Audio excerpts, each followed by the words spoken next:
Hello there guys, and welcome back to another update video with myself, Foorun. Now today we're going to be taking a look at what is coming in the update on the 17th of November 2016. Now the first thing that I have to talk to you guys about is something that's not necessarily coming in this week's update, but it is a tweet that Gary put out over on the Rust Updates Twitter. Now the tweet reads, Xbone fixes Gary on main number 17445.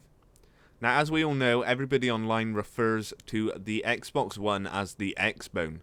So we can assume from this that Gary is working on porting Rust over onto consoles, or at least the Xbox One. So hopefully today in the devlog we will get a little bit more information on that. So now moving on over to things that are actually coming within this week's update.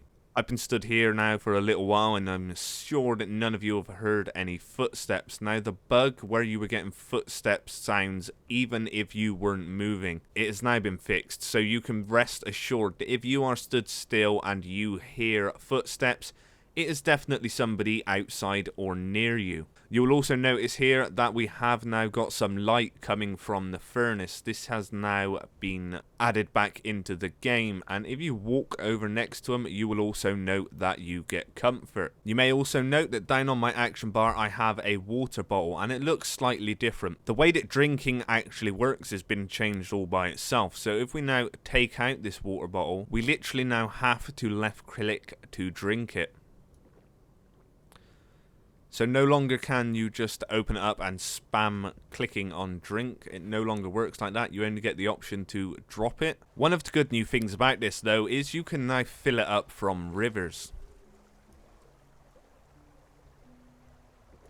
We also this week have some more balancing coming in and some changes to barrels. Now barrels will now drop 3 times the amount of wood that they previously were dropping. And you will no longer get crude oil from barrels. Instead of crude oil, you will now be getting metal fragments. You can probably assume that this will still be in a small quantity, not as much as the wood, but it will still be very good for people in the early game trying to get a code lock or any other things that you need metal fragments for before you can get yourself established with a furnace. And now the next update that I have for you guys is raid towers have been nerfed. You can no longer place shelves on top of other deployables. So if we just come and have a look here, you can no longer place it on top of a box. And if we look up here, you can no longer place it on top of these shelves either. So that's going to stop a lot of people abusing shelves to make themselves a really big raid tower and get on top of things while defying the stability system.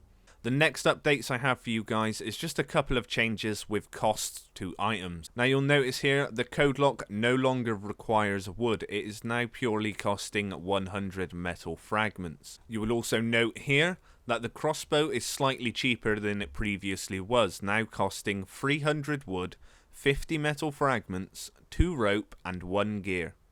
The revolver now only costs 1 pipe, 25 cloth and 125 metal fragments. But that's not the only change to the revolver. You'll notice now that you can use a silencer with a revolver. The damage has also been reduced by 5% and the aim cone is slightly bigger. But you can also now fire it at the same speed as you would be able to a P250.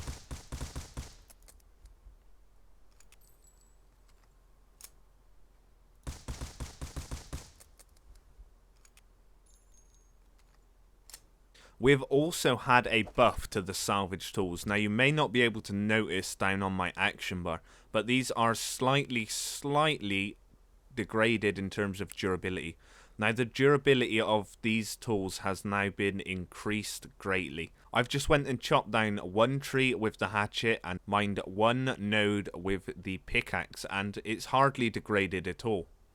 So this is going to be a great buff in terms of these, especially seeing as they give you a higher yield. And then the last thing that I have for you guys in terms of in-game things that you can really use is the combat log. The combat log now has a timestamp. So if we just type in combat log, you can now see how long ago something happened. So then if we move out of the actual in-game, we now have some updates to the workshop. Now if we click on an item, you'll now notice that over here we have the market price of it and how many are actually being sold at the moment. So you can figure out exactly what things cost before you actually break them down.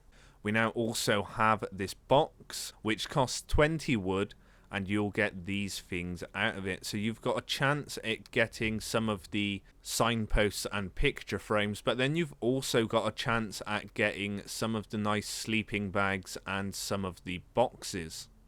And then we also have the high quality bag, which will give you very many rare items and some very expensive items. So that is it in terms of changes in the workshop. We do also have some new skins coming with today's update.